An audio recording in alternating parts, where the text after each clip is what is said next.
What's up, guys? My name is Brock. You're watching The Modest Man, and today we're talking about sponsored content.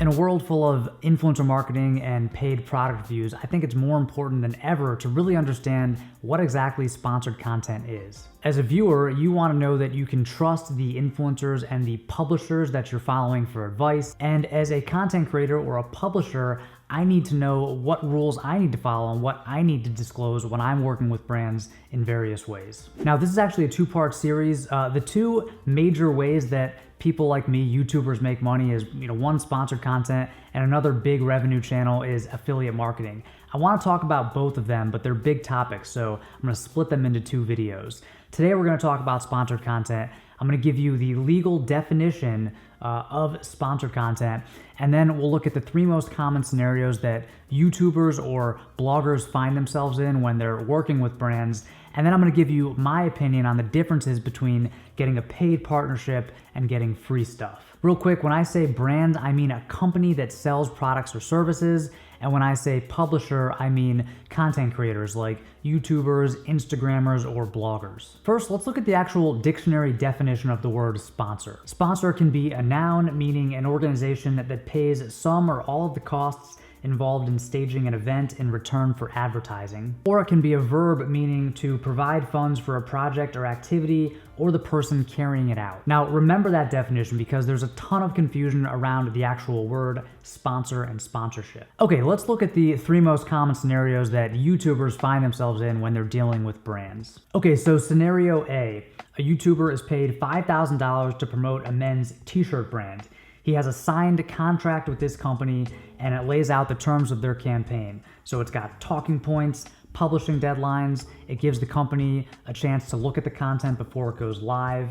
In scenario B, a YouTuber includes a t-shirt that he got for free in a roundup video about the best t-shirts for men. The company only sent him this t-shirt after he agreed that he would include it in his video. He wasn't paid any money, the brand doesn't have any control over what he says about their shirt, and there's no publishing deadline. They don't get to see the content before it goes live. Okay, and then scenario C, a YouTuber includes a t-shirt that he received for free in a roundup video about the best t-shirts for men. He doesn't have any formal agreement with the company who sent him that shirt, but he knows that it's common for brands to send free gifts hoping for exposure. Now, pretty much everyone can agree that scenario A is a classic example of sponsored content, but people argue about whether scenario B and C constitutes sponsorships. The problem is, it turns out that when we ask, is this sponsored, we're actually asking the wrong question. What we should be asking, according to the Federal Trade Commission, is, does this situation require disclosure? Here in the US, it's the FTC's job to protect consumers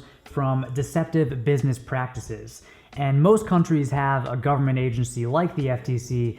I live in the US, so I have to follow the FTC's rules and regulations. And when you hear about a big celebrity or a company getting in trouble for sneaky sponsorship or influencer marketing practices, it's the FTC that's cracking down on them. So focusing just on the United States, here's what the FTC wants to know. Does the influencer, does that YouTuber have a material relationship with the brand that they're endorsing or giving exposure to? In other words, have they been incentivized to give publicity to this brand, either with cold hard cash or with free products? If that's the case, this has to be disclosed in a clear and conspicuous way. In other words, if I agree to endorse a brand in exchange for money or products, and I'm gonna make a YouTube video, I have to disclose this relationship very clearly. So I have to say it verbally, this is sponsored, or this company sent me some free stuff. And I have to put it somewhere on the screen like paid video sponsor.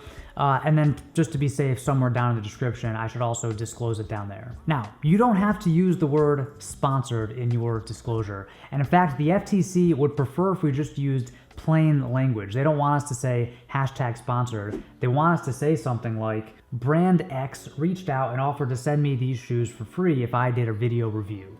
Now, since the word sponsor for most people implies that money changed hands, that there was actually payment involved, you could say something like, today's paid video sponsor was brand X. Now, I reserve that language for videos where I've actually been paid because I go by the actual definition of sponsor, which means that you've been paid. Other publishers might use the word sponsored in other situations where they got free products, and that's fine.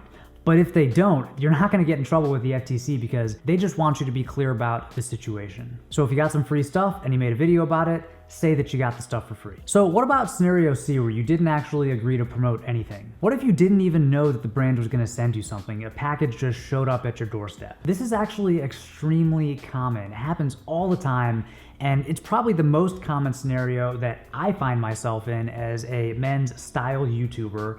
A lot of the stuff that I'm showing you guys or that I'm getting in the mail is just stuff that companies are sending and they're hoping for exposure, but I didn't agree to do anything in exchange for that product.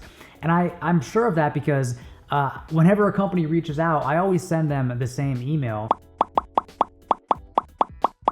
And I say something like, feel free to send samples. If I love the product, it may show up organically, but I can't guarantee any sort of exposure. Most products that I receive don't receive any sort of coverage. I send some version of this email 2 or 3 times a day at least. I even have a whole page on my website outlining the way that I work with brands, and I make it super clear to anybody who sends me free samples that they shouldn't expect any sort of free coverage or exposure in exchange for the samples. Now that said, the FTC still recommends that you disclose when you got something for free, and their logic is the audience might care about that. Even if it doesn't influence my opinion of the brand or the product, you guys might want to know, and I agree, that's fine. Of course, in many of my videos, I'll show you like 15 different products from 7 different brands. Some of them I got for free, some of them I bought with my own money. There's no paid sponsor of the video. So in these kind of mixed bag scenarios, I just try to tell you in plain language exactly what's going on. So at the beginning of the video, I'll say, hey, these 4 brands sent me free stuff. Thanks to them for doing that. This is not a paid sponsorship, but these brands did send me free stuff. I just want you to know that. And the FTC is totally cool with this approach as long as I disclose the stuff that I got for free. Now, can free stuff lead to bias?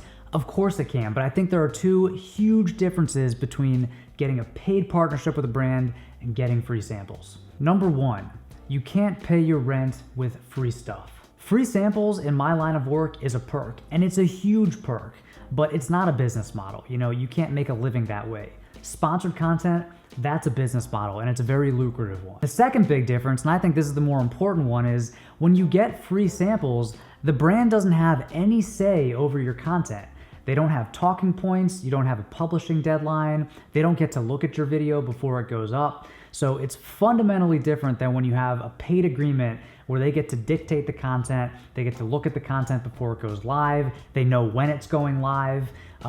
It's a fundamentally different scenario. And trust me, as someone who's been in both situations a lot, it's just not the same. It's apples and oranges. So for this reason, I personally don't think it makes sense to put both of these scenarios or all of these scenarios under the umbrella of sponsored content. You know, in a perfect world, every YouTuber would buy everything that they're reviewing.